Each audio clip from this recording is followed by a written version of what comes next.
هو الأول والآخر والظاهر والباطن وهو بكل شيء عليم. صدق الله مولانا العظيم وصدق رسوله النبي الكريم الأمين. ایک مرتبہ درود شریف پڑھیے.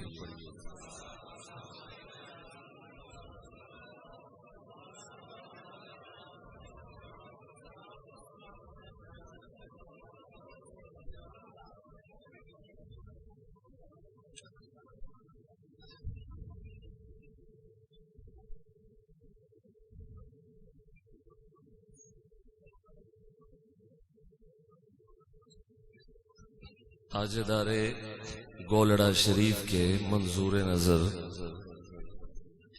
حضرت خواجہ خواجگان خواجہ عبدالحی رحمت اللہ علیہ کے آستانہ پر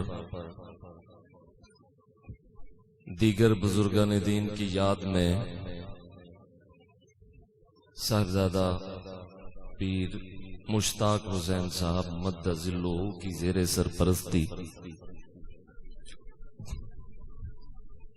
برادرم حضرت العلام عطا الرحمن صاحب ثاقب، دیگر علماء، اصحاب طریقت، اصحاب نسبت، اصحاب قلوب، معتقدین، متوسلین، حاضرین، آپ سب کو آج کے اس عظیم اور بابرکت اجتماع میں آنا مبارک ہو. اللہ تعالی ہم سب کے لیے شریعت اور طریقت کے دروازے کھول دے، شعور و آگہی سے، علم سے اور حکمت سے ہمارے وجود کی ویراں کھیتی کو سیراب کر دے.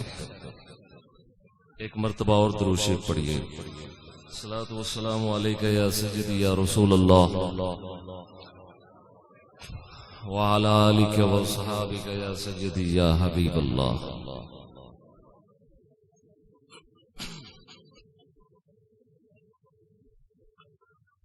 پاکستان بھر میں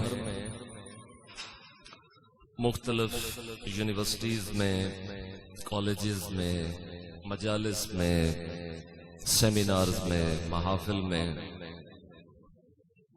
مختلف مقامات پر مختلف قسم کے نظریات اور افکار کے حاملین میں مجھ سے اکثر یہ سوال ہوتا ہے کہ طریقت کیا ہے.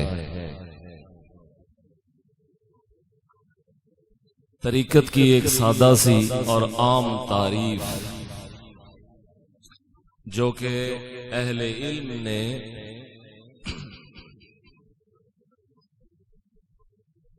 علمی موشگافیوں سے الگ ہو کے محض افاضہ اور استفاضہ کے لیے تقریر فرمائی، وہ یہ ہے کہ دین کے اجمال کا نام شریعت ہے.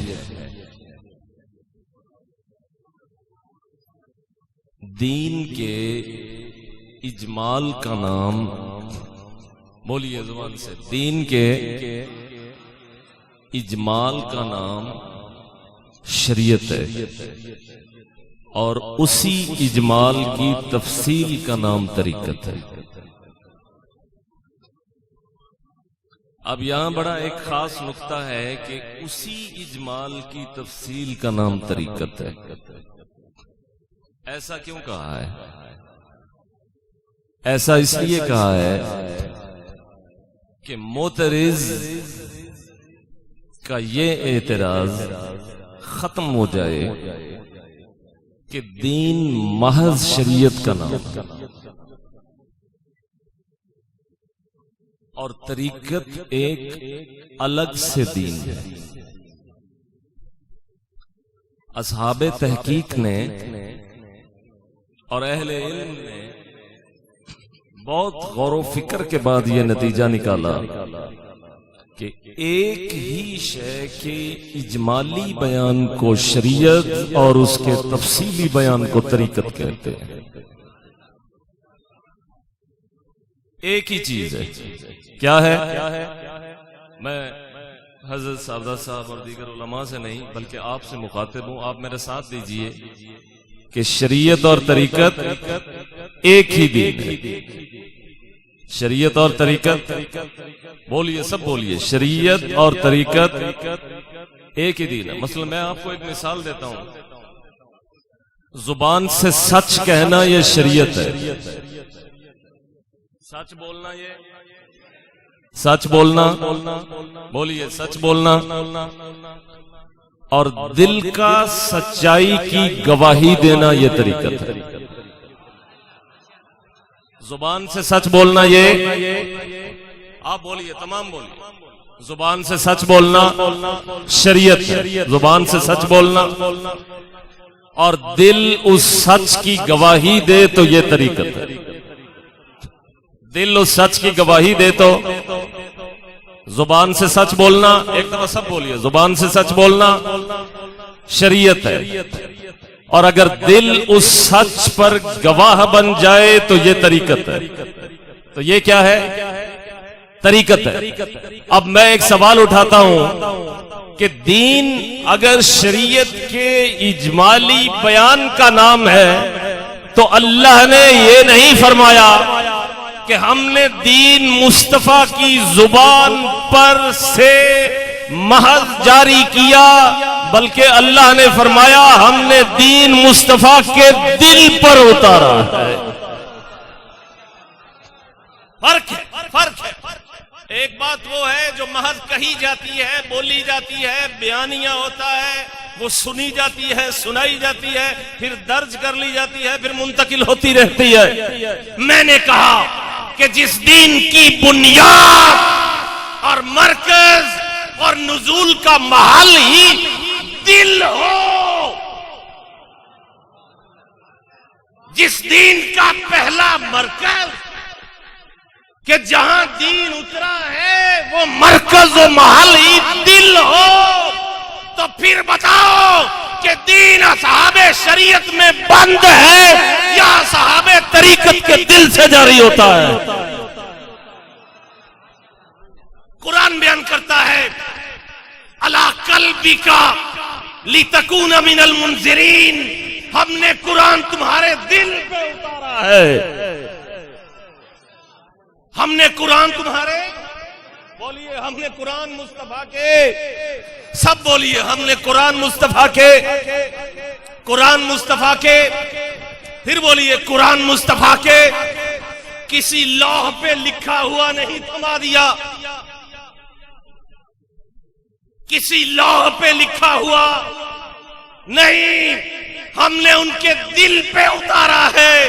میں نے سوال کیا یہاں دل کو ذکر کرنے کا مقصد کیا ہے؟ فرمایا اسی امت میں ایک گروہ پیدا ہوگا جو صوفیوں کے دل کی نفی کرے گا.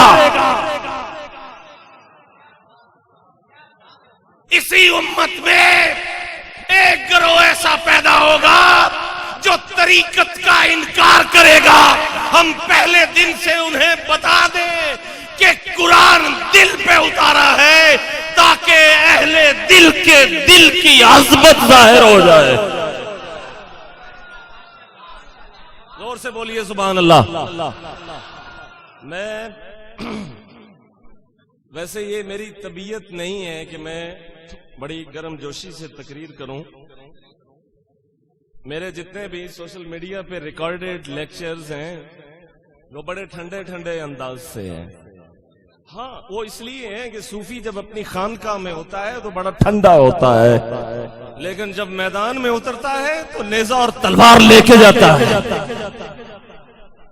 آپ پیر مہر علی شاہ کی تحریر پڑھیں تو سوز در سوز ہے، سوز در سوز ہے، سوز در سوز ہے، لیکن جب غلام احمد قادیانی سے مخاطب ہوتے ہیں تو ہاتھ میں علم کی تلوار ہے اور حکمت کا نیزہ ہے. زور سے کہیے سبحان اللہ. دل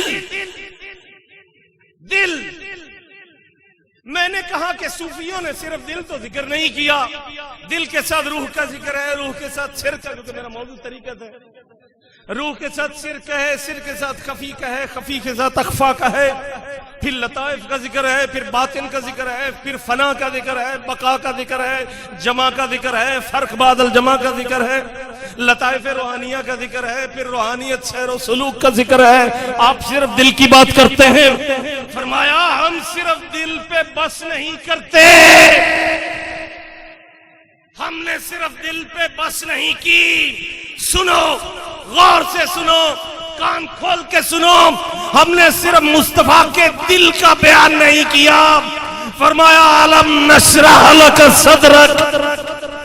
ہم نے جو دل کے ارد گرد کی پوری ایک سراؤنڈنگ، پوری جو دنیا طریقت ہے، وہ علم نشرح میں بیان کر دیا ہے. قیامت تک کے لیے سیر و سلوک کی بات ہوتی رہے گی، آفاق و انفس کی بات ہوتی رہے گی، قرب الاللہ، سیر الاللہ، سیر فی اللہ، سیر مع اللہ کی بات ہوتی رہے گی. اس کی دلیل مصطفیٰ کا دل بنے گا اور ان کا سینہ بنے گا.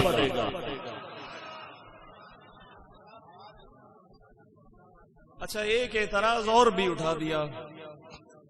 میں نے کہا کہ نبی علیہ السلام کے دل کی بات کرتے ہیں، آپ ان کے سینے کی بات کرتے ہیں، لیکن امت کہیں ضمناً پیر میرے علی کا بھی ذکر ہوگا. اچھا چلتے جائیں، ابو سعید ابو الخیر کا بھی ہوگا، معین الدین حسن سنجری کا بھی ہوگا، نظام الدین محبوب کا بھی ہوگا، بدر الدین اسحاق کا بھی ہوگا، فرید الدین مسعود کا بھی ہوگا. آگے چلتے جائیں، قطب الدین مودود کا بھی ہوگا، ابو سعید ابو الخیر کا بھی ہوگا، ابو الفضل سرخسی کا بھی ہوگا، ابو العباس قصاب کا بھی ہوگا، سمرقند سے بخارا، بخارا سے سمرقند، پھر بغداد کا بھی ہوگا، پھر بغداد معلیٰ سے شہنشاہ نقشبند کا بھی ذکر ہوگا، پھر عبد الخالق غجدوانی کا ہوگا، ابو الحسن خرقانی کا ہوگا، بایزید بستامی کا ہوگا، حضرت معروف کرخی کا ہوگا، سنی سکتی کا ہوگا، جنید بغدادی کا ہوگا، مولا علی کا ہوگا. مولا علی سے آگے چلتے جائیں حضرت صدیق کا ہوگا. اچھا، جب نبوت کے بعد جب غیر نبی کا سلسلہ ہوتا ہے، کہیں قرآن میں ان کے بھی دل کا ذکر ہوگا یا صرف نبی کے دل کا ذکر ہے، نبی کے سینے کا ذکر ہے؟ امتی امتی امتی، ان کے دلوں کا بھی ذکر ہوگا، ان کے سینوں کا بھی ذکر ہوگا، ان کے کشف کا بھی ذکر ہوگا، ان کی کرامات کا بھی ذکر ہوگا. میں جانتا ہوں کہ حضرت سلیمان کی بارگاہ میں ذکر ہوا ہے، میں جانتا ہوں کہ مریم کے محراب کا ذکر ہوا ہے، میں ابھی اس طرف بھی آؤں گا. میں کہتا ہوں ان کا بھی ذکر ہوا ہے، لیکن اس امت کے ولیوں کا ذکر کیسے ہوا ہے؟ فرمایا اس امت کے اصحاب قلوب کا ذکر بھی ہم نے کر دیا ہے، اصحاب قلوب کا ذکر بھی ہم نے کر دیا ہے. میں نے کہا کس طرح کر دیا ہے؟ فرمایا وَجَعَلْنَا لَهُ نُورًا، ہم اس کے لیے ایک نور بنا دیتے ہیں. یمشی بہ فی الناس فی الظلمات، وہ درویش اندھیروں میں جدھر جاتا ہے نور کو ساتھ لے کر جاتا ہے.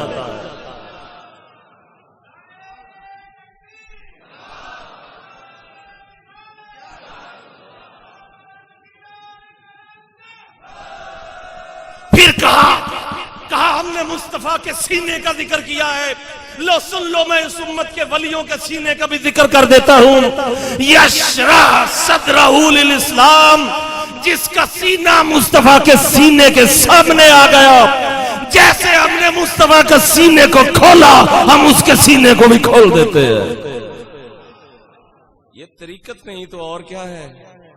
مجھے بتائیے یہ کون سا فقہی مسئلہ ہے؟ حضرت مریم سے جب پوچھتے ہیں، نبی پوچھنے والے ہیں، نبی پوچھ رہے ہیں ولی سے، اور ولی بھی وہ ہیں جو مرد نہیں خاتون ہیں. اب نبی ولی سے پوچھ رہا ہے کہ محراب میں یہ پھل کیسے آتے ہیں. میں سوال اٹھاتا ہوں کہ خود نبی کو نہیں پتا کہ کیسے آتے ہیں. نبی کو نہیں پتا کہ بے موسم پھل کیسے آتے ہیں، لیکن پھر بھی سوال اٹھاتے ہیں کہ مریم یہ کدھر سے آتے ہیں.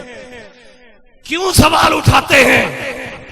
اس لیے اٹھاتے ہیں کہ رہتی دنیا تک انسانیت کے لیے واضح ہو جائے کہ ولی کا صرف دل نہیں، ولی کا صرف سینہ نہیں، ولی کی کرامت بھی ہوا کرتی ہے. پھر حضرت سلیمان کا تخت لگتا ہے اور دربار لگتا ہے. اچھا بلقیس کا تخت خود بھی تو لا سکتے ہیں، لیکن پھر کہتے ہیں کہ تم میں سے کون لائے گا. اونچی کہیے سبحان اللہ. میں کہتا ہوں وہ کہتے ہیں ولی کی شان بیان کرنا کیوں کرتے ہو، نئی بات کرتے ہو. میں کہتا ہوں یہ نئی بات تھوڑی ہے، یہ تو سلیمان کی بارگاہ میں بھی ہوئی ہے، یہ تو بنی اسرائیل کے انبیاء میں بھی ہوتی رہی ہیں. میں ابھی آپ کو بنی اسرائیل کے ولیوں کی طرف لے جاؤں تو ایسی انگنت روایات ہیں کہ جن کے اندر نہ صرف ان کے دل کا ذکر ہے، ان کے سینے کا ذکر ہے، بلکہ ان کے اس پھونک کا بھی ذکر ہے کہ جس پھونک سے مریض صحت یاب ہوا کرتے تھے. میں حضرت سلیمان سے سوال اٹھاتا ہوں اور یہ جملہ میں علماء کی نظر کرتا ہوں. سوال اٹھانا چاہیے، میں اٹھا دیتا ہوں. میں حضرت سلیمان سے کہتا ہوں آپ خود ہی لے آتے بلقیس کا تخت،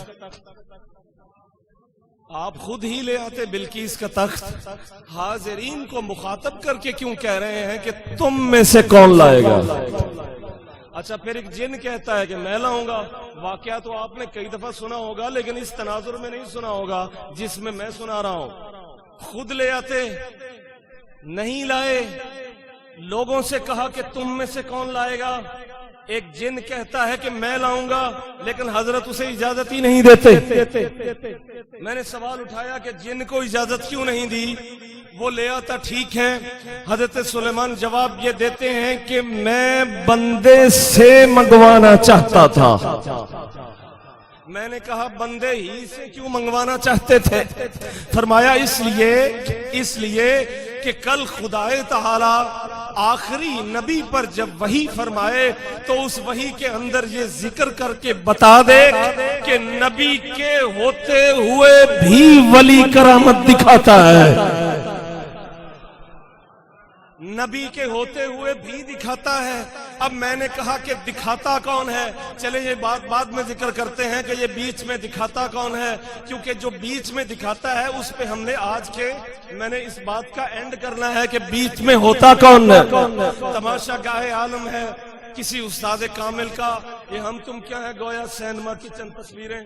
اختتام اسی پہ کریں گے، لیکن میں حضرت سلیمان سے پوچھتا ہوں کہ آپ نے بندے ہی سے کیوں منگوایا ہے؟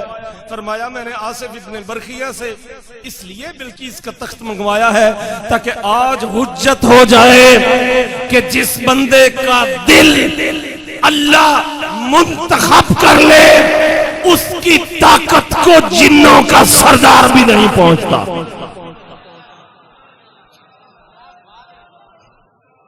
یہ کوئی وضو کا مسئلہ تھوڑا ہے.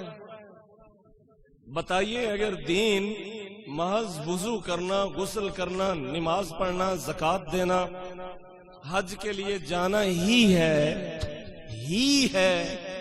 تو پھر جو بلقیس کا تخت سلیمان کی بارگاہ میں لائے ہیں یہ پھر کیا ہے؟ تو جواب یہ ہے کہ وہ دین کی شریعت ہے، یہ دین کی طریقت ہے. لہذا جو طریقت کے متعلق سوال اٹھاتے ہیں کہ طریقت کی دین میں کیا حاصل ہے، وہ حضرت سلیمان کی بارگاہ کو پڑھیں جو قرآن میں ڈسکس ہوئی ہے. سمجھ آنا آسان ہو جائے گا کہ طریقت کیا ہے. یہاں پر پیر صاحب مجھے ایک مسئلہ یاد آ رہا ہے اور وہ مسئلہ میں ذکر کرتا جاؤں، اگرچہ اس کا ذکر کرنا اتنا ضروری نہیں ہے، لیکن بہرحال ضروری اس لیے ہے کہ یہاں جن احباب کے ساتھ اس پروگرام سے پہلے گفتگو ہوئی ہے وہاں سے میں نے نتیجہ یہ نکالا ہے کہ اس گئے گزرے دور میں بھی ابھی ولیوں کے شعور کا فیض جاری ہے. ابھی قحط نہیں پڑا, ابھی کھیتی پوری ویران نہیں ہوئی, کہیں کہیں سبزہ موجود ہے, کہیں کہیں سبزہ موجود ہے. اب قرآن کی 2 آیتوں کو میں ملا رہا ہوں اور میں سوال دے کے جا رہا ہوں اور ساتھ میں چیلنج دے کے جا رہا ہوں کہ دنیا کا کوئی آدمی جو روحانیت کا منکر ہو پوری دنیا میں اس شخص کو یہ سوال دے کے جا رہا ہوں, مجھے اس کا جواب دے دے, جب زندگی میں مل جائے دے دے. اپنی پوری کمپنی کو جمع کر لیں اور سوال مجھے بھیج دیں کہ یہ اس کا جواب ہے. جواب نہیں ملے گا, جواب ملے گا تو کسی درویش کی نظر سے ملے گا, اس کے دل سے ملے گا, اس کے سینے سے ملے گا, ورنہ نہیں ملے گا. اب قرآن کی ایک آیت یہ ہے کہ وہی اللہ ہے جو ہواؤں کو چلاتا ہے. سب بولیے وہی اللہ ہے, وہی اللہ ہے جو, ذرا بولیے, پچھلے دوست بھی بولیں, وہی اللہ ہے جو ہواؤں کو چلاتا ہے. کیا آیت ہے وہی اللہ جو, میں آیت بھی پڑھ دیتا ہوں. هو الذی یرسل الریاح, هو الذی یرسل الریاح, وہی اللہ جو ہواؤں کو چلاتا ہے. اب یہ قرآن کی ایک آیت ہے اور اصول ذہن میں رکھیں کہ قرآن کی پہلی تفسیر خود قرآن ہے. قرآن کی پہلی تفسیر خود قرآن ہے. اب قرآن کی اس آیت کی تفسیر ہم نے قرآن سے تلاش کی تو قرآن ہی میں دوسری آیت یہ ہے کہ ہوا چلتی تھی سلیمان کے حکم سے, جدھر چاہتے جیسے چاہتے چلتی جاتی. وہ آیت کون سی ہے؟ اس دوسری آیت کو بھی یاد رکھ لیں. اہل علم موجود ہیں, اہل ذوق موجود ہیں. وہ دوسری آیت یہ ہے کہ تجری بی امری ہی,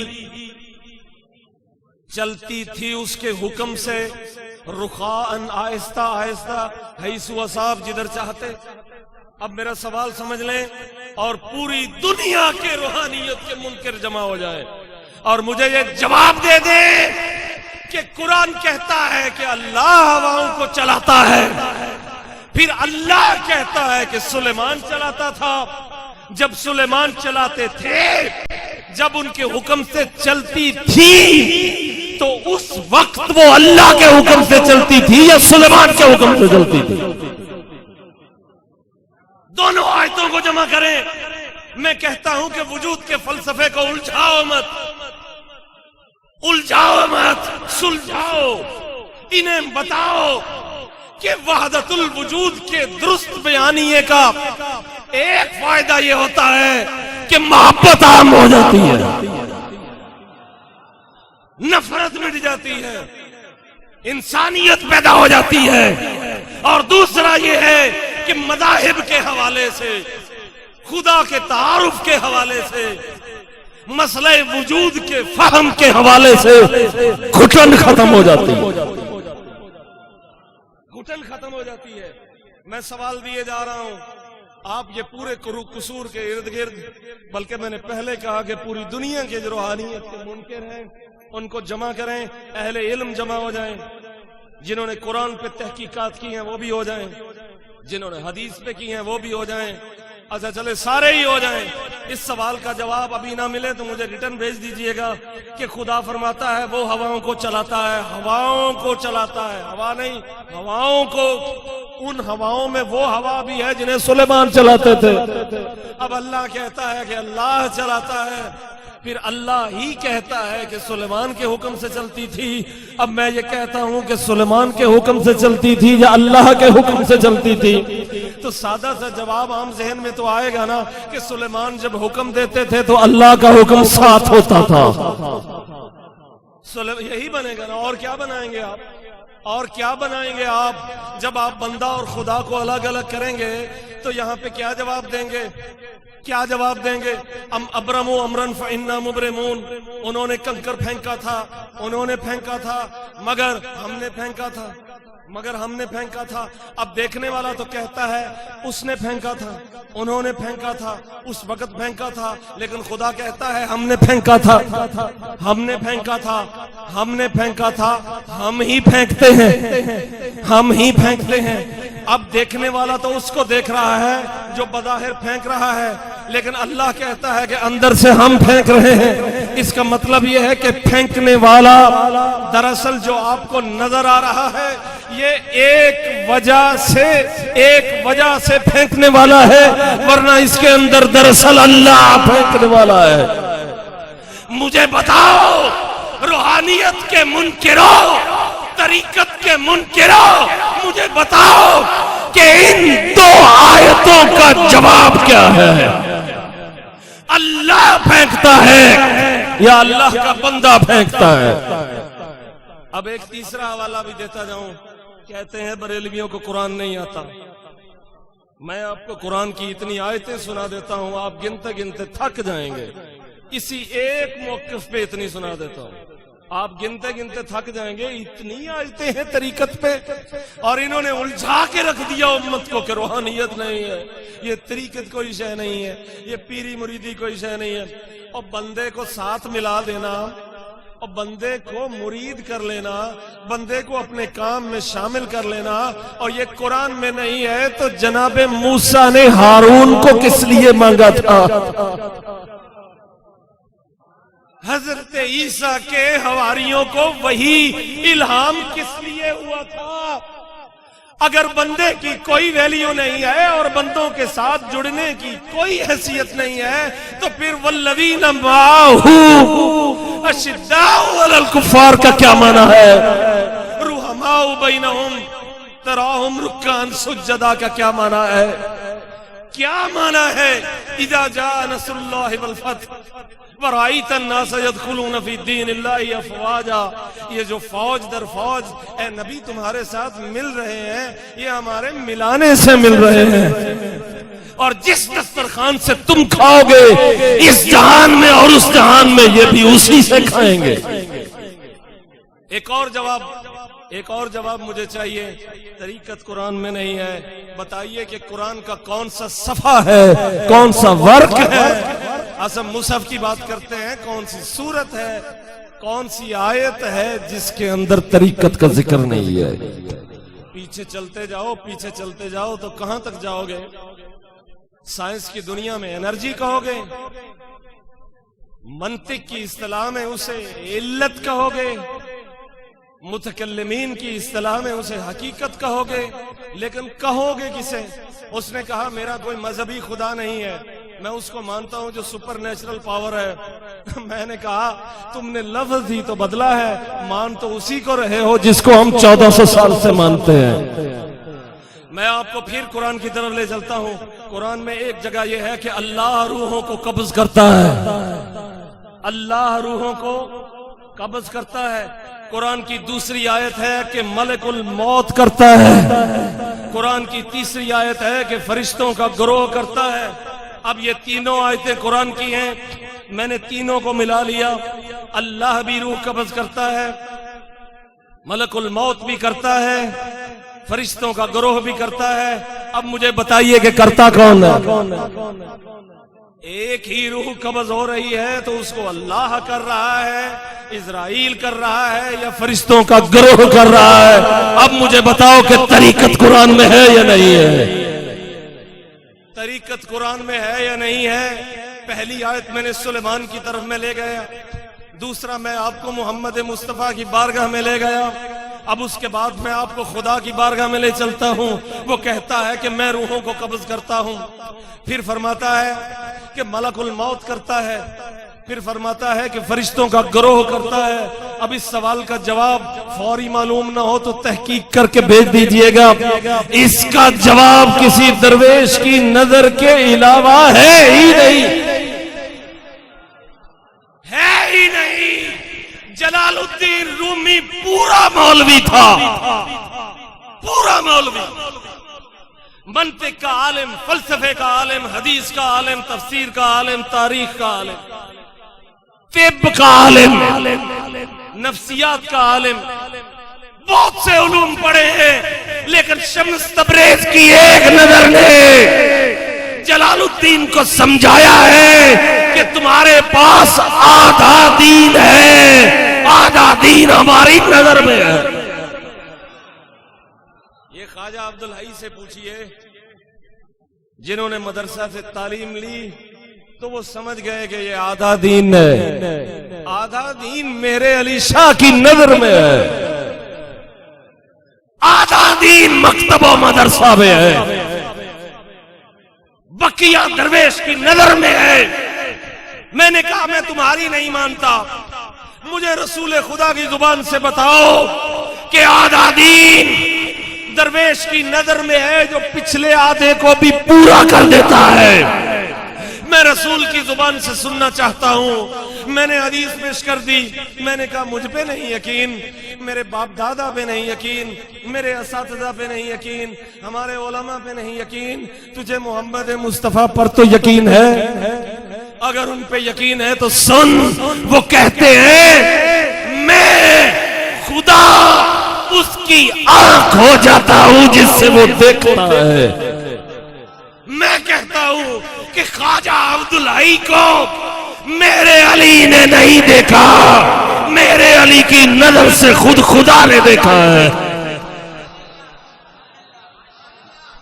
میں نے کر دی ہے یہ بات، میں نے کر دی ہے، میں نے منا دی ہے نہیں، یہ رسول خدا نے بتائی ہے۔ فرمایا کہ کچھ لوگ ایسے ہیں، کچھ لوگ ایسے ہیں کہ جو جب دیکھتے ہیں تو وہ نہیں دیکھتے، ان کی نظر سے اللہ دیکھتا ہے۔ یہی تو وجہ ہے کہ جس پہ وہ نظر پڑی ہے وہ پیر کا اتنا بڑا عاشق ہے، وہ اپنے مرشد پہ اتنا فدا ہے۔ مجھے بتائیے کہ دنیا کا مال تو لوگ دے دیتے ہیں، بھلا بہشت بھی کوئی کسی کو دیتا ہے؟ دنیا کا مال تو دے دیں گے، بھلا جنت بھی کوئی کسی کو دیتا ہے اور مفت میں دیتا ہے۔ ہم یہاں پہ نیک عمل کرتے ہیں، الہی ہمیں بہشت میں پہنچا، ہمیں جنت میں پہنچا، وہ تیرے دیدار کی جگہ ہے، وہ نعمت کی جگہ ہے، اس میں حور و قصور ہیں، اس میں یہ ہے۔ سورہ واقعہ پڑھیں، سورہ واقعہ پڑھیں، آپ کو 100 آیات مل جائیں گی جس میں جنت کی نعمتوں کا ذکر ہے۔ سورہ رحمان پڑھیں، ان گنت آیات قرآن مجید کی جن میں جنت کی نعمتوں کا ذکر ہے۔ فرمایا تم نے سوچا بھی نہیں ہوگا جنت کتنی سوہنی ہے، تمہارے تصور میں بھی نہیں آیا ہوگا کہ بہشت کتنی حسین ہے، کتنی نعمتیں ہیں، کیا کچھ ہے اس میں۔ میں نے کہا سارا کچھ ہی ہے اے خدائے بزرگ و برتر، مگر جس نظر سے تو دیکھتا ہے ساری بہشت اس نظر پہ فدا ہے۔ جلال الدین رومی اپنی مثنوی میں جب اپنے پیر کی بات کرتے ہیں تو وہ کہتے ہیں کہ حور و قصور راہ بگو، تم تو دنیا کے مال کی بات کرتے ہو کہ خواجہ عبدالحی نے پیر مہر علی کو یہ دے دیا ہوگا، پیر مشتاق حسین صاحب نے اپنے پیر کو یہ دے دیا ہوگا، فلاں کے مرید نے اپنے سچے مرشد کو یہ چیز تحفے میں دے دی ہوگی، یہ چیز نذرانے میں دے دی ہوگی۔ تجھے تکلیف ہوتی ہے، میں تجھے استاد گرو کے پاس چلتا ہوں جو مولانا ہونے سے پہلے بھی پورا مولوی ہے، پورا مولوی، پورا مولوی، جو مکمل مولوی جب پورا مولانا ہو گیا تو اس کے بعد کہتا ہے یہ دنیا تو یہ دنیا ہے، چلو بہشت کی طرف چلتے ہیں۔ بہشت کے دروازے پہ کھڑے ہو کے جب سب اپنی اپنی جنت سمیٹیں گے اور اپنی اپنی بہشت میں جائیں گے تو جلال الدین رومی باب بہشت پہ کھڑا ہوگا، باب بہشت پہ کھڑے ہو کے منادی کرے گا، اور منادی اس طرح سے کرے گا کہ حور و قصور راہ بگو، رخت بروں برد بہشت، تخت بنے کہ میر اسد، شمس من و خدائے من، کہ حور و قصور سے کہہ دو کہ وہ بہشت سے باہر آ جائیں، وہ بہشت سے باہر آ جائیں، سب حوروں سے کہہ دو بہشت سے باہر آ جائیں۔ جلال الدین رومی کو کسی نعمت کی ضرورت، کسی حور کی ضرورت نہیں، کسی محل کی ضرورت نہیں، کسی شے کی ضرورت نہیں، وہاں ایک بڑا سا تخت لگا دو، وہاں ایک بڑا سا تخت لگا دو، اور پھر اعلان کرتا ہوں کہ اس تخت پر جلال الدین رومی نہیں بیٹھے گا، بلکہ وہ بیٹھے گا جس کی نظر سے جلال الدین مولانا ہوا ہے۔ اونچی کہیے سبحان اللہ، اور اونچی کہیے سبحان اللہ۔ آپ علماء سے سنتے رہیں گے شریعت کی باتیں، وہ آپ کو شریعت کی باتیں سناتے رہیں گے، میں آپ کو طریقت کی فلسفی بیان کر رہا ہوں اور کوشش کر رہا ہوں نہایت آسان ہو جائے، نہایت آسان ہو جائے۔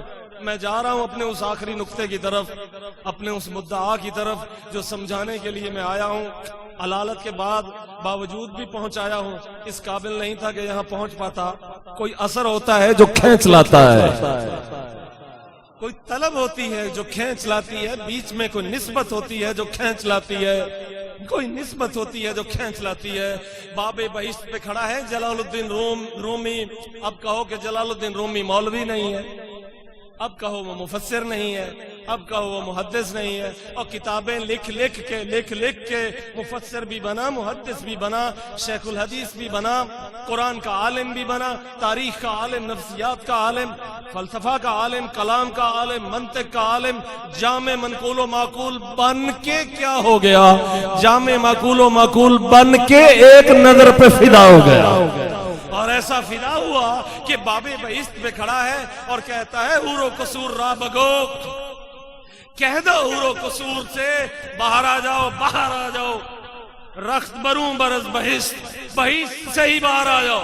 میں نے کہا ان کو بہشت میں رہنے دو، پھر تیرے پیر کا تخت وہاں لگا دیں گے، چلو وہ بھی وہاں رہیں گے۔ وہ کہتا ہے کہ میں اپنے پیر کے سوا کسی کو دیکھنا ہی نہیں چاہتا، باہر نکالو سب کو۔ میں کہتا ہوں جلال الدین بڑی جرت کی ہے، وہ کہتا ہے اس کی محبت میں کی ہے۔ میں کہتا ہوں بڑی جرت کر دی تو نے، وہ کہتے ہیں میں نے جرت نفس سے نہیں کی، میں نے جرت دل سے کی ہے، میں نے دل سے کی ہے، میں نے دل سے کی ہے۔ اور اس وقت میرے پیش نظر وہ غار ثور ہے جس میں مصطفیٰ نے کہا تھا ان اللہ معنا، اللہ جیسے میرے ساتھ ہے صدیق ویسے ہی تیرے ساتھ ہے۔ نعرہ تکبیر، نعرہ رسالت، نعرہ تحقیق، نعرہ حیدری، تاجدار ختم نبوت، آستانہ عالیہ حضور قبلہ خواجہ عبدالحی، حضور بابا جی مشتاق حسین چشتی پہ کھڑے ہیں۔ چشتیوں کو تو اس پہ وجد ہو جانا چاہیے، میں غلط نہیں کہہ رہا۔ میں پوری دنیا میں نے اس مشرب کے بزرگ دیکھے ہیں۔ جلال الدین رومی اور شمس تبریز کی جب بات آتی ہے تو چشتیوں کو وجد ہونے لگتا ہے۔ ابھی میں آپ کو چشتیوں کے گرو کی اور بات بتاؤں گا، آپ حیران ہو جائیں گے۔ نام پہلی دفعہ سنا ہے لیکن کمال کیا ہے، کمال کیا ہے۔ ایک تعلق اور بتاؤں گا، ان سے آگے ایک تعلق اور بتاؤں گا۔ باب بہشت پہ کھڑا ہے، وہ کہتا ہے سب نکل جاؤ، تخت بنے کہ میر اسد، ایک تخت لگا دو اور منادی کر دو، جنتی اپنی اپنی جنت میں چلے جائیں گے۔ جو جنت جلال الدین رومی کے حصے میں آتی ہے اس جنت میں ایک ہی تخت ہوگا اور وہ شمس الدین تبریز کا ہوگا۔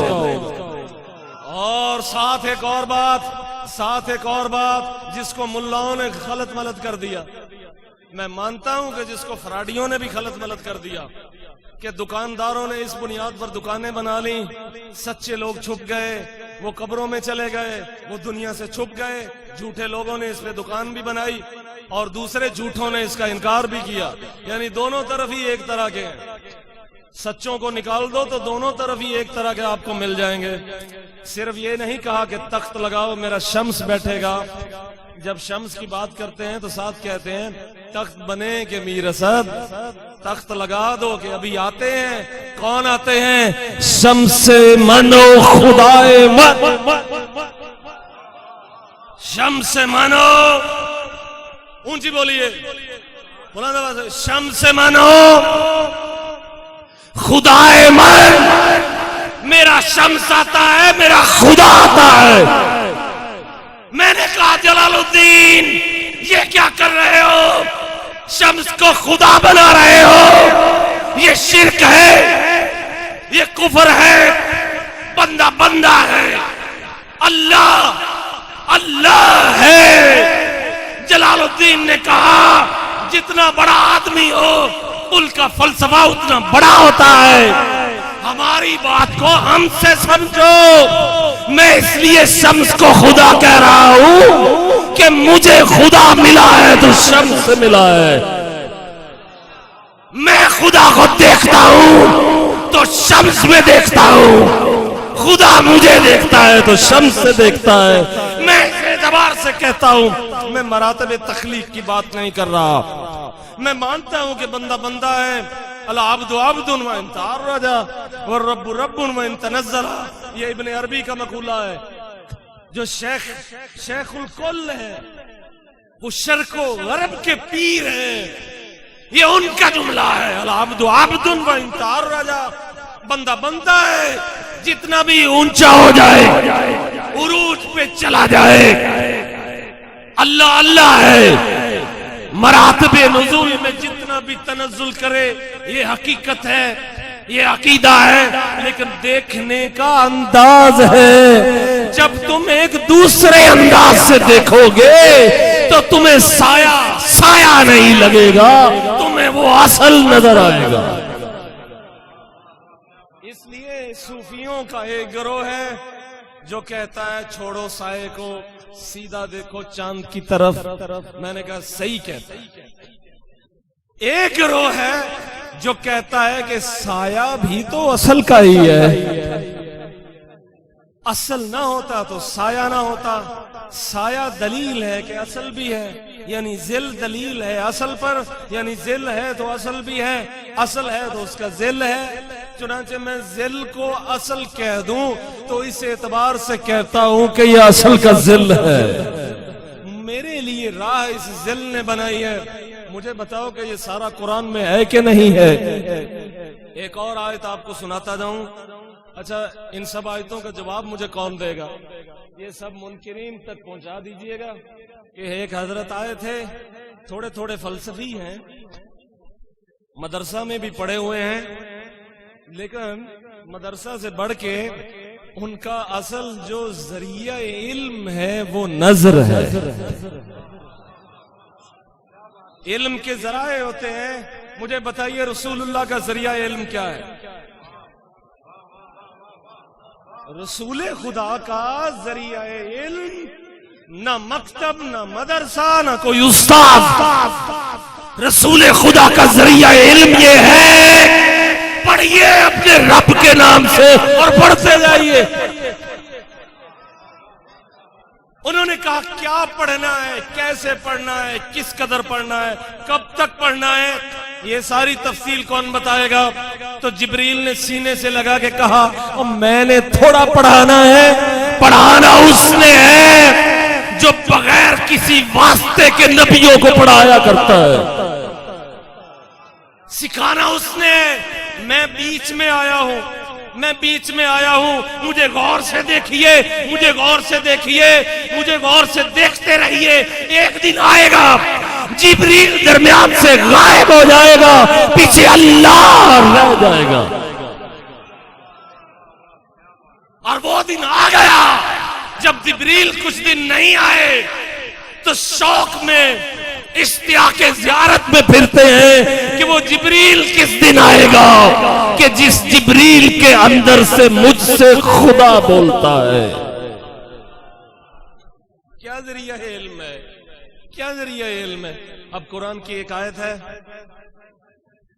یہ کتنی آیتیں ہو گئی ہیں؟ میرے خیال کافی ہو گئی ہیں، ایک تقریر میں تو اتنی کافی ہیں۔ قرآن کی ایک آیت ہے، قل کل من عند اللہ، کہہ دیجئے کہ ہر شے خدا کی طرف سے ہے۔ کچھ لوگوں کو سمجھ نہیں آئی نا؟ یہی بات آیت کے اگلے حصے میں ہے، فما لہؤلاء القوم لا یکادون یفقہون قولا۔ ان لوگوں کو کیا ہے، ان کو باتوں کی سمجھ نہیں آتی۔ وہی جو آپ کو نہیں آئی نا، وہی بات ہی تو کی ہے کہ ہم نے تو بات کر دی ہے، یہ الگ بات ہے کہ سننے والوں کو سمجھ نہیں آئی۔ قل کل من عند اللہ، کہہ دیجئے ہر شے خدا کی طرف سے ہے، فما لہؤلاء القوم، ان لوگوں کو کیا ہے، یہ بات سمجھتے ہی نہیں ہے۔ میں نے کہا یہ سمجھانے سے تھوڑی آتی ہے، یہ سمجھانے سے تھوڑی آتی ہے، یہ تو دکھانے سے آتی ہے، دیکھنے سے آتی ہے۔ اس لیے کام دکھانے والے کا ہے نہ کہ دیکھنے والے کا۔ دکھانے والا اپنا آپ دکھائے تو دیکھنے والے کی مجال ہے کہ وہ نہ دیکھے۔ مجھے کسی نے کہا وہ بہشت میں نظر آئے گا تو لوگ اسے کیسے دیکھیں گے؟ میں نے کہا جب خود ہی آنکھ میں آ جائے گا تو خود ہی اپنے آپ کو دیکھے گا تو یہ دیکھ لیں گے. اب جو ان کو دیکھیں گے وہ کہیں گے کہ بندہ دیکھتا ہے، لیکن خدا جانتا ہے کہ خدا خود اپنے آپ کو دیکھتا ہے. وجوہ یومئذ ناظرہ الی ربہا ناظرہ، تم دیکھو گے چہروں کو تر و تازہ ہیں، وہ دیکھ رہے ہیں اپنے خدا کو. لیکن یہ اس صورت میں ہے جب نظر چہرے پر ہو تو نظر آئے گا کہ چہرہ دیکھ رہا ہے، نظر اس کو دیکھ رہی ہے. لیکن آپ نظر کے اندر چلے جائیں تو اللہ ہی جانے کہ اندر سے کون کس کو دیکھ رہا ہے. ایک اور آپ کو مثال دیتا جاؤں، آخری منٹس ہیں. یہ لائٹ میرے لیے لائٹ ہے کیونکہ میری نظروں سے دور ہے. حضرت صاحب، عطا الرحمان صاحب یہ جملہ لے لیں. یہ منظر تب تک منظر ہے جب تک دور ہے. اگر اسے نہایت قریب کریں اور یہ میری آنکھوں کے اندر چلا جائے تو مجھے نظر آئے گا؟ خیر یہ میں آپ کو ایک مطلب سمجھا رہا ہوں، بڑا مشکل ہے لیکن آسان ہو جاتا ہے. کہا ہے نا کہ ذریعہ علم نظر ہے. مشکل کو آسان ذریعہ علم نظر ہو تو ہو جاتا ہے، اور اگر مکتب و مدرسہ ہو تو نہیں ہوتا. میں بتا رہا ہوں یہ منظر ہے، یہ کہ دور ہے. اسی لائٹ کو، یہ جو جل رہی ہے یہ نور ہے، میری آنکھوں میں بھی نور ہے. اب اسی لائٹ کو اس نور کے قریب کرتے جاؤ یہاں تک کہ دونوں کو ملا دو تو کون کس کو دیکھے گا؟ بتائیے. منظر تب تک منظر ہے جب تک دور ہے. نہایت قریب لے آؤ تو منظر منظر ہی نہیں ہے بلکہ ناظر ناظر ہی نہیں ہے. اب اگر میں کہوں اس کو میری آنکھوں کے اندر لے جاؤ تو یہ مجھے نظر کیسے آئے گا؟ یہ پھر مجھے آنکھیں کھول کے نظر نہیں آئے گا، آنکھیں بند کر کے نظر آئے گا. میں آنکھیں بند کر کے اس سین کو یاد کروں گا کہ جب دور تھا تو ایسا تھا، پھر میں اسے اپنی آنکھوں میں بنوں گا کہ اب میری آنکھوں کے اندر بھی یہ ویسا ہی ہے نا جیسا دور تھا. تو میں اسے کہاں دیکھ رہا ہوں؟ اونچی کہیے سبحان اللہ. کچھ باتیں بعد میں سمجھ آئیں گی جب آپ یہاں سے اٹھ کے خواجہ عبدالحی کے مزار پہ جائیں گے. دیکھیں میں تو کہہ کے چلا جاؤں گا کیونکہ میں تو بتا رہا ہوں کہ میرا ذریعہ علم نظر ہے. یہ مسئلے، یہ سارے مسئلے جو بیان ہو رہے ہیں یہ نظر کی تاثیر ہے، یہ کسی کتاب کی کرامت نہیں. کون دیکھے گا؟ اچھا میں دیکھوں، ایک آدمی دور سے مجھے دیکھ رہا ہے اور مجھے دیکھ کے کہتا ہے کہ حضرت لائٹ کو اپنی آنکھوں میں دیکھ رہے ہیں، تو وہ صحیح تو کہہ رہا ہے. لیکن مجھ سے پوچھو نا، وہ تو صحیح کہہ رہا ہے کیونکہ اس کو میں نظر آ رہا ہوں. تو وہ کہہ رہا ہے کہ اسدی صاحب اس کو دیکھ رہے ہیں، لیکن اسدی صاحب سے تو پوچھو کہ کون کس کو دیکھ رہا ہے. اگر عام آدمی ہوگا تو میں اسے کہوں گا کہ ہاں میں ہی دیکھ رہا ہوں، لیکن اگر کوئی خاص آ جائے گا تو کہوں گا ہاں غور سے دیکھ بھلا کون کس کو دیکھ رہا ہے. وہ میرا پہلا جواب شریعت ہے. اونچی کہیے سبحان اللہ. وہ میرا پہلا بیانیہ شریعت ہے اور یہ میرا دوسرا بیانیہ طریقت ہے. یہ میرا دوسرا بیانیہ طریقت ہے. یہ دوسرا بیانیہ طریقت ہے، میرا پہلا بیانیہ شریعت ہے. اس کا مطلب یہ ہوا کہ پورا مومن وہ ہے جس کی ایک نظر میں شریعت ہے اور دوسری نظر میں طریقت ہے. اور وہ ہر وہ آدمی جو عالم ہو یا جاہل ہو ایک نظر سے دیکھے تو کانا ہے.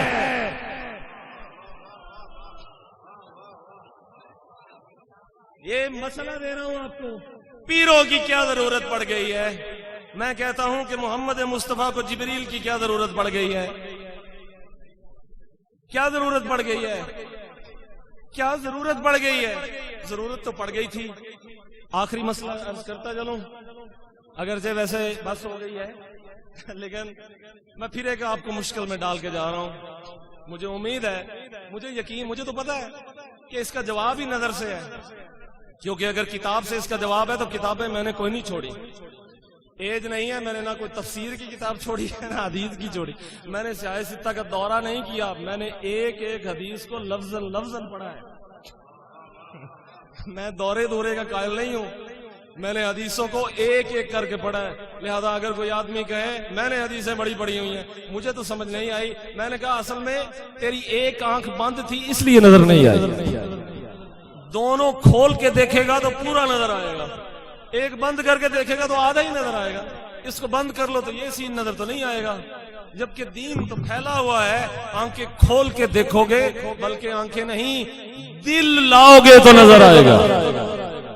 میں اس آخری بات کی طرف جانے سے پہلے کہہ دوں, اس نے کہا کہ میں نے قرآن پڑھا, میں قرآنسٹ ہو گیا, میں نے حدیث پڑھی, میں اہل حدیث ہو گیا, میں نے تاریخ پڑھی, مورخ ہو گیا, تفسیر پڑھی, مفسر ہوں, یہ سارا کچھ ہی ہو گیا, لیکن دین کا فہم کہاں سے آئے گا؟ اللہ تعالیٰ نے فرمایا مکتب و مدرسہ بھی دین کے سورس ضرور ہیں. Source of knowledge, source of knowledge. لوح و قلم, استاد, کرسی, کلاس روم دین کے سورس ہیں. دین ان میں بند نہیں, دین بند نہیں.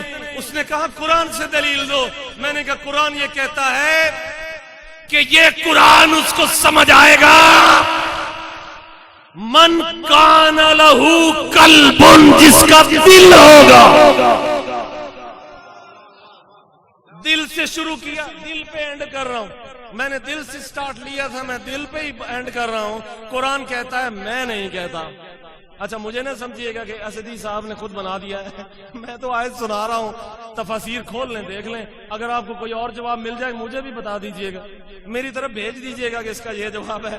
قرآن کہتا ہے من کان لہو قلب, من کان لہو قلب. اور جو مرضی کر لو, تم بغداد یونیورسٹی سے پڑھ لو, تم سعودیہ سے پڑھ لو, تم یمن سے پڑھ لو, تم دنیا میں کہیں سے آ جاؤ, دل نہیں لاؤ گے تو قرآن نہیں کھلے گا.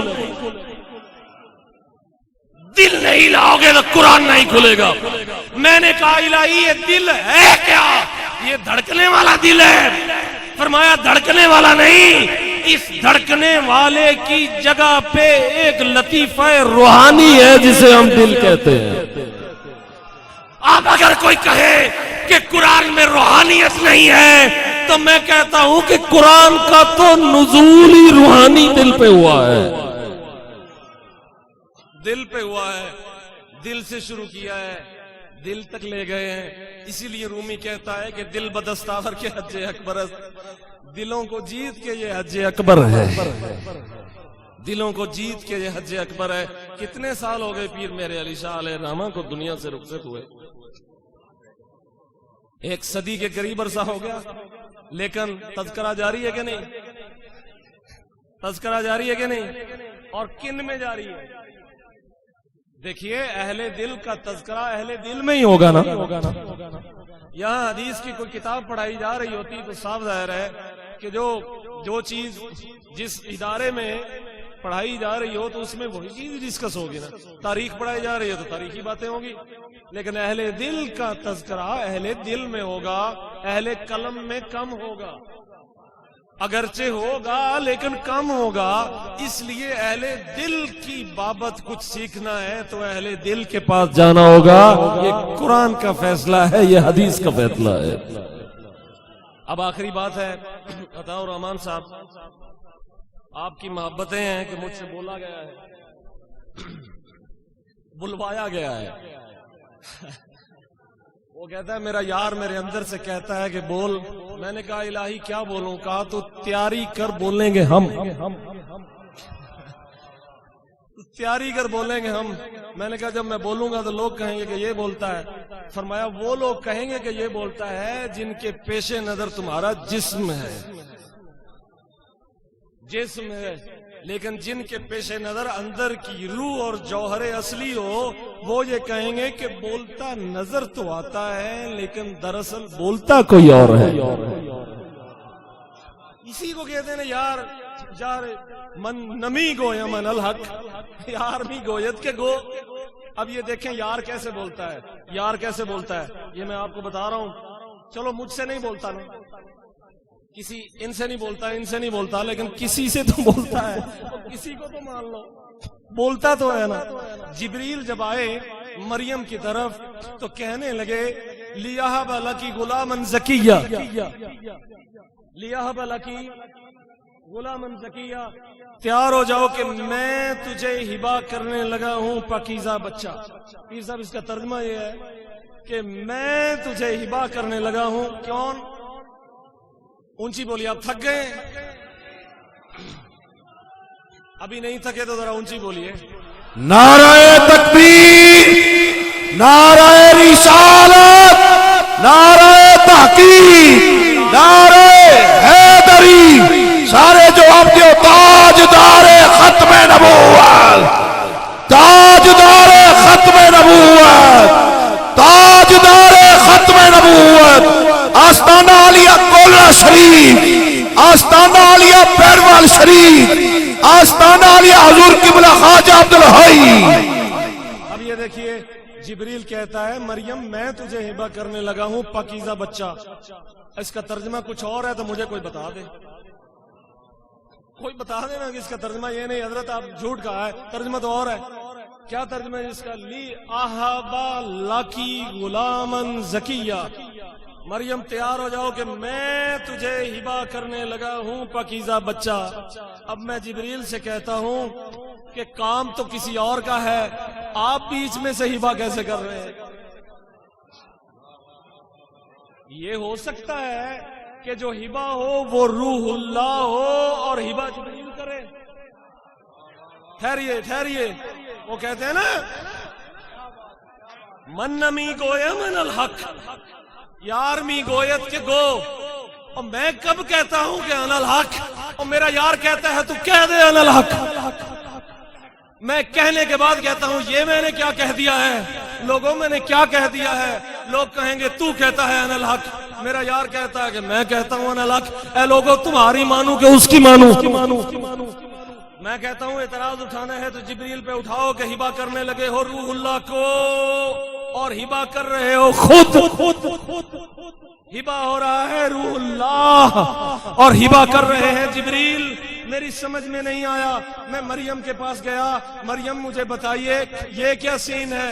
مریم کہتی ہیں مجھے تو تھوڑی دیر خود سمجھ نہیں آیا، پہلے پہل تو مجھے بھی سمجھ نہیں آیا قضیہ کیا ہے. میں نے کہا انسان آ گیا ہے، کہتا ہے میں تجھے ہبہ کرنے لگا ہوں پاکیزہ بچہ. یہ دیکھیے چونکہ انسان کے روپ میں آ گیا تھا اس لیے مریم سے پہچانا نہیں گیا.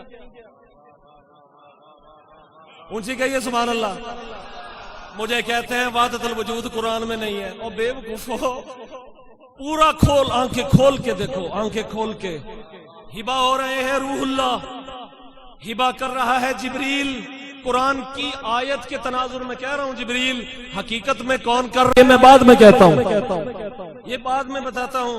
میں مریم کے پاس گیا، میں نے کہا مریم تم اللہ کی ولیہ ہو، بے موسم پھل آتے ہیں، تم نبیوں کو کرامتیں دکھاتی ہو، لیکن جب بندے کی شکل میں آیا ہے تو تم سے بھی پہچانا نہیں گیا. مریم نے جواب دیا قیامت تک جب جب وہ بندے کی شکل میں آئے گا خوش نصیب ہی ہوگا جو اسے پہچانے گا.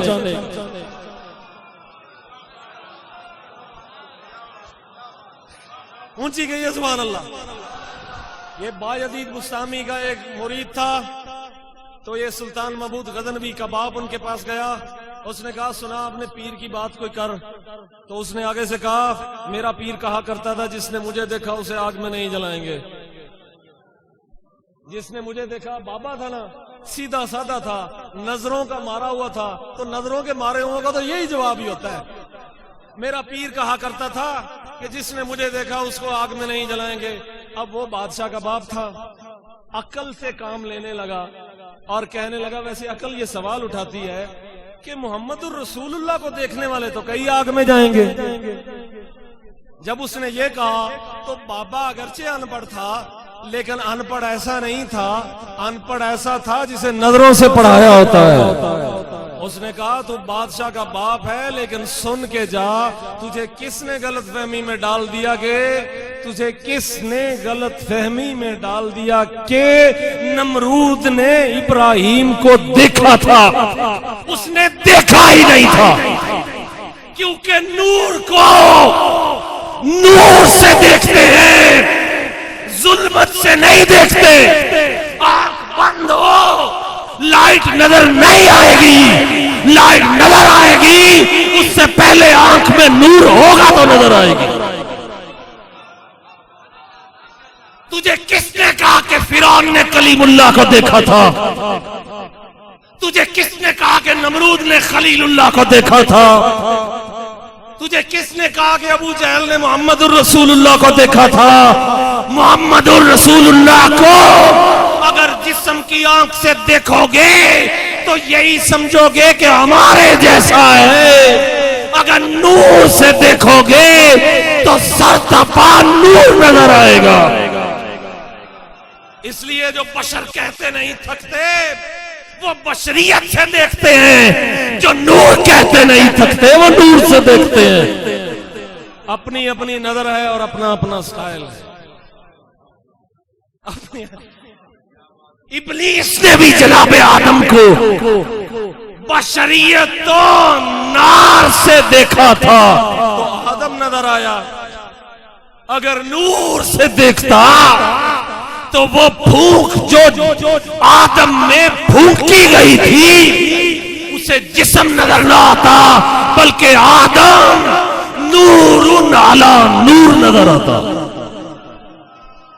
لہذا جو روحانیت کے منکر ہیں وہ دیکھتے رہیں جسموں سے، وہ دیکھتے رہیں بشریت سے، ہم تو دیکھیں گے تو نور سے دیکھیں گے تو خواجہ عبدالحی نظر آئے گا، اور نور سے دیکھو گے تو پیر مشتاق حسین پیر نظر آئیں گے، بشریت سے دیکھو گے تو بندہ ہی نظر آئے گا۔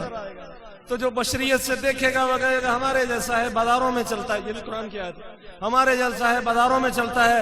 جو نور سے دیکھتا ہے وہ کہتا ہے یار چلتا تو بازاروں میں ہے لیکن لوگوں کی جیسا نہیں چلتا، وہ دیکھو دیکھو ساتھ اس کے ایک نور ہے، یہ جہاں چلتا ہے نور اس کے ساتھ جاتا ہے۔ ترمذی کی روایت ہے، علی روایت کرتے ہیں کنت مع النبی بمکہ تھا، میں نبی علیہ السلام کے ساتھ تھا۔ اب میں آپ کو آخری بات یہ بتا کے یہ بھی بتانی پڑ گئی ہے، میں تو نہیں چاہتا تھا ویسے کہ میں 12 سے اوپر جاؤں، لیکن بلوانے والا آپ کو بتانا چاہ رہا ہے تو مجھے کیا تکلیف ہے اور آپ کو کیا تکلیف ہے؟ پورا مسئلہ آپ کو سمجھانا چاہتا ہے نا، تو مجھے بھی مسئلہ نہیں ہے تو آپ کو کیوں مسئلہ ہے؟ میں آپ سے زیادہ بیزی ہوں، میں نے سفر پہ جانا ہے، دور جانا ہے، دور سے آیا ہوں، بیمار بھی ہوں۔ جب مجھے کوئی مسئلہ نہیں تو آپ کو کیا مسئلہ ہے؟ اونچی کہیے سبحان اللہ۔ میں آپ کو روایت وہ نہیں سنا رہا جو آپ کو اہل روایت سناتے ہیں، روایت پڑھ دیتی حدثنا حدثنا عن فلانا فلانا فلانا فلانا، روایت حدیث ہو گئی۔ حدیث کا بھی مغز ہوتا ہے، اس کا بھی دل ہوتا ہے، اہل دل تو حدیث میں سے بھی دل نکالتے ہیں۔ حضرت علی روایت کرتے ہیں کنت مع النبی بمکہ تھا، جس نے نہیں پڑھی وہ ترمذی میں سے پڑھ لے، کنت مع النبی بمکہ تھا، یاد کر لیجئے گا، آپ کی 10 تقریریں اس سے نکل آئیں گی۔ کنت مع النبی بمکہ تھا، حضرت علی کہتے ہیں میں نبی صلی اللہ علیہ وسلم کے ساتھ تھا۔ اب یہ دیکھیے ساتھ تھا، ساتھ تھا، وہ کہتے ہیں ساتھ ہونے سے کیا ہو جاتا ہے جی؟ وہ کہتے ہیں ساتھ ہونے، میں تو ساتھ تھا، مجھے تو کچھ نہیں ہوا۔ اور بے وقوف تو علی کی طرح ساتھ نہیں تھا، اگر تو علی کی طرح ساتھ ہوتا تو جو مصطفیٰ سنتے ہیں وہ جیسے علی نے سنا، جیسے پیر سنتا ہے تو بھی سنتا۔ تیرے دل میں کوئی نہ کوئی کمی رہ گئی ہے، تو بستر پر اس طرح سے نہیں لیٹا کہ اگر وہ آگے خنجر چلا جاتے تو یہ دل میں تو آتا ہے نا۔ بستر پہ لیٹ گئے ہیں مصطفیٰ کے، جب وہ ہجرت مدینہ کے لیے گئے ہیں تو بستر پہ علی کو لٹا گئے ہیں، کوئی کافر اندر آ جاتا اور خنجر چلا دیتا کہ مصطفیٰ لیٹے ہیں، علی کے دل میں تو یہ خیال بھی پیدا نہیں ہوا۔ فرمایا جو لٹا کے گیا ہے وہ جانے اور بستر جانے اور علی جانے۔ کنت مع النبی بمکہ تھا، میں نبی کے ساتھ تھا، فخرجنا فی بعض نواحیہا، ہم مکہ میں ذرا باہر نکلے۔ اب یہ دیکھیے میں ساتھ تھا، میں ساتھ تھا، دوسری بات باہر نکلے، تیسری بات ما من شجر ولا حجر، یہ ما سخت نکرہ ہے، گرامیٹیکلی یہ ما من کا جو لفظ ہے یہ بتا دے کہ کوئی بھی نہیں بچا۔ ما من شجر ولا حجر، میں علی کہہ رہا ہوں، میں علی کہہ رہا ہوں، نبی نہیں کہہ رہے، علی کہتا ہے میں کہہ رہا ہوں۔ ما من شجر ولا حجر، کوئی درخت رستے میں ایسا نہیں تھا، ولا حجر، کوئی پتھر رستے میں ایسا نہیں تھا، الا وہو یقول، مگر ہر درخت کہتا تھا السلام علیکہ یا رسول اللہ۔ اب کہہ دینا یہ نعرہ بریلویوں نے بنایا، نہیں کہہ دے کوئی یہ بریلویوں کا صلاۃ و سلام ہے اور بدھو اور یہ تو مکہ کے شجر و حجر کا سلام ہے اور یہ تو مکہ کے شجر و حجر کا سلام ہے. علی کہتے ہیں ما من شجر ولا حجر، کوئی درخت نہیں بچا، کوئی پتھر نہیں بچا الا وهو یقول السلام علیک یا رسول اللہ، مگر میں علی نے سنا کہ وہ یہ کہتا ہے کہ السلام علیک یا رسول اللہ. جاتے جاتے میں نے ایک سوال علی پر بھی داغ دیا. میں نے کہا حضرت مجھے بتاتے جائیے یہ تو رسول سنتے تھے، آپ نے کیسے سن لیا؟ تو انہوں نے کہا جو رسول کے ساتھ ہوتا ہے وہ بھی سن لیتا ہے. کہا تو ہے کہ کنت مع النبی بھی مکہ تھا. تجھے ابھی سمجھ نہیں آئی؟ جو پہلی وجہ تھی وہ تو میں نے پہلے بیان کر دی. میں نبی کے ساتھ نہ ہوتا تو شاید میں نہ سنتا. میں نے نبی کے ہاتھ میں ہاتھ دے دیا تو میں بھی شجر کا کلام سننے لگا. نعرہ تکبیر، نعرہ رسالت، نعرہ تحقیق، نعرہ حیدری، تاجدار ختم نبوت، تاجدار ختم نبوت. ہاتھ چوک کے بولو تاجدار ختم نبوت، تاجدار ختم نبوت. آستانہ عالیہ حضور قبلہ خواجہ عبدالحی، حضور قبلہ بابا جی خواجہ محمد مشتاق حسین چشتی. آخری بات،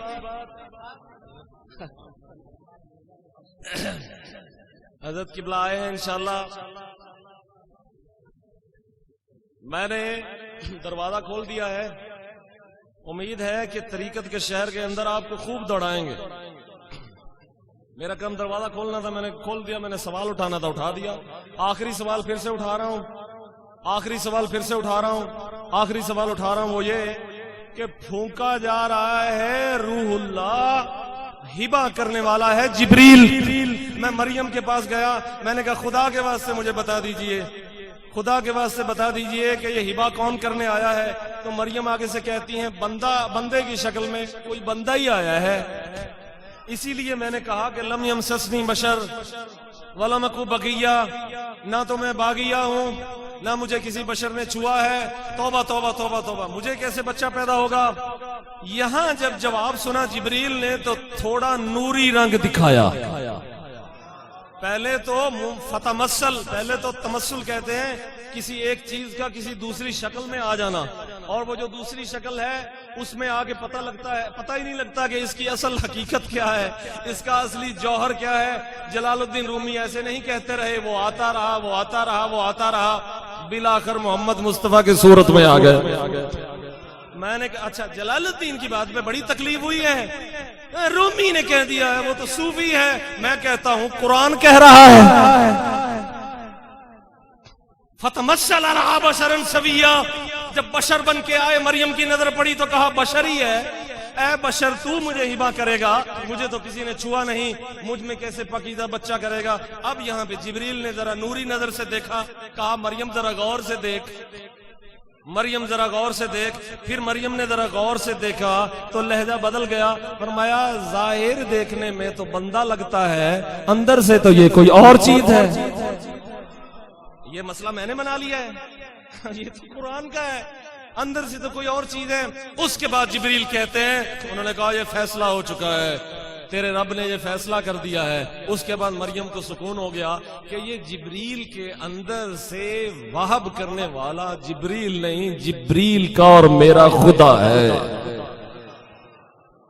تو جب وہ فرشتے کی زبان سے بولتا ہے تو مان لیتے ہو کہ وہ بولتا ہے.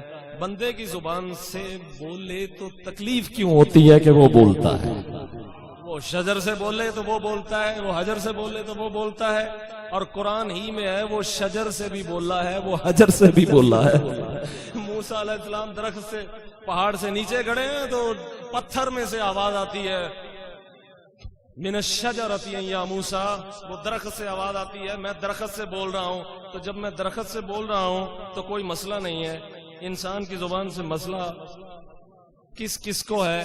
اس کو ہے جو انسان کے اصل جوہر کو نہیں سمجھتا، طریقت کو نہیں سمجھتا، دل کو نہیں جانتا، صدر کو نہیں سمجھتا، سیر و سلوک کو نہیں سمجھتا.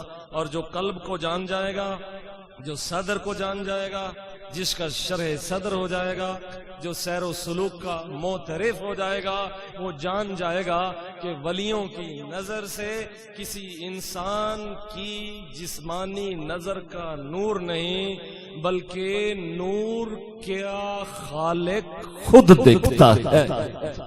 اس لیے پیر میرے علی کی نظر میں آنے والا عبدالحی نہیں رہتا، خواجہ عبدالحی بن جاتا ہے۔ سوال میں نے دے دیے ہیں، جواب کا میں منتظر رہوں گا آپ کے عزیز و اقارب رشتہ داروں میں سے بھی جس کے پاس اتنی ساری آیتیں جو میں نے پڑھی ہیں، ان کا اگر کسی کے پاس جواب ہو، بڑے بڑے اہل علم پھرتے ہیں بازاروں میں، گلیوں میں، دین کے کھمبے اٹھائے ہوئے، کسی کے پاس جواب ہو تو مجھے بھیج دیجئے گا، میں ایک سوال اور داغ دوں گا۔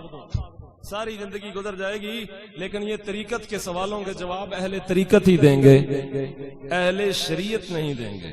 وہ بیانیاں دیں گے، وہ نقل کریں گے، وہ قصہ بیان کر دیں گے، وہ مسئلہ بتا دیں گے، گرچہ یہ بھی صحیح ہے، لیکن اگر آپ پورا فہم لینا چاہتے ہیں تو ذریعہ علم قلم کے ساتھ ساتھ نظر کو بھی بنانا پڑے گا، سینے کو بھی بنانا پڑے گا۔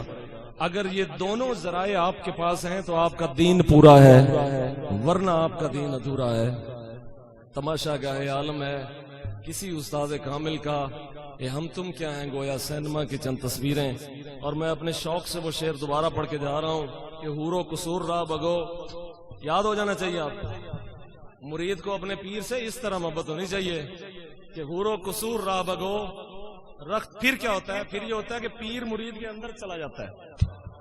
کوئی مرید کہے نا کہ میرا پیر میرے وجود میں اس سرایت کیوں نہیں کی اس نے، تو اس لیے نہیں کی کہ وہ اس درجہ پہ مرید پہنچا ہی نہیں، تو پیر اس کو کیوں پہنچے۔ حور و قصور راہ بگو، رخت بروں برس بہشت، تخت بنے کہ میر اسد، شمس من و خدائے من، پیر من و مراد من، درد من و دوائے من، فاش بگویا می سخن، شمس من و خدائے من، وآخر دعوانا ان الحمدللہ رب العالمین۔